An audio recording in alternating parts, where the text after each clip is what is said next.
standing here by the fire station in Ogmore Vale.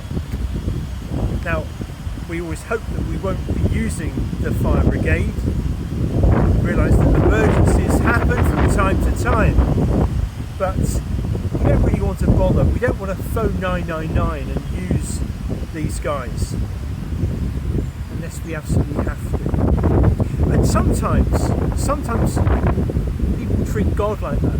Some people treat God like that.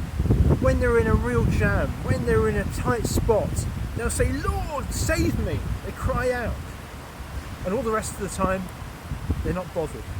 They don't bother with God at all. That's very sad. That's very sad, because we need to realise our real position before God. The Bible tells us that we're under His judgment and that we need to get right with God. Easter, this season we're about to celebrate, it speaks about Jesus coming on a rescue mission. We think of the firefighters, and they sometimes rescue people from terrible, life-threatening situations. Jesus came to save us from the most life-threatening situation of all, of being under God's condemnation.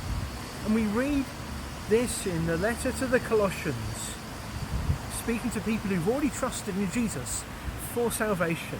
And he says this: "For He has rescued us from the dominion of darkness and brought us into the kingdom of the Son He loves," that is Jesus, "in whom we have redemption through His blood, the forgiveness of sins." That's what Easter is all about.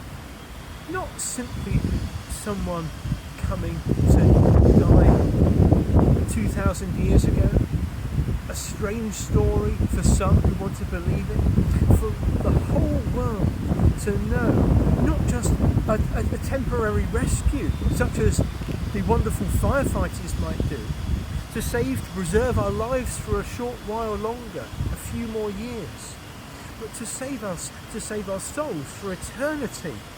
This is what Jesus did. This is what Jesus came to do for you and for me. I'd love you to come and join us at Calvary Baptist here on the High Street in Ogmore Vale over this Easter time, or another Sunday, 10:30 and 6 o'clock in the evening that we meet.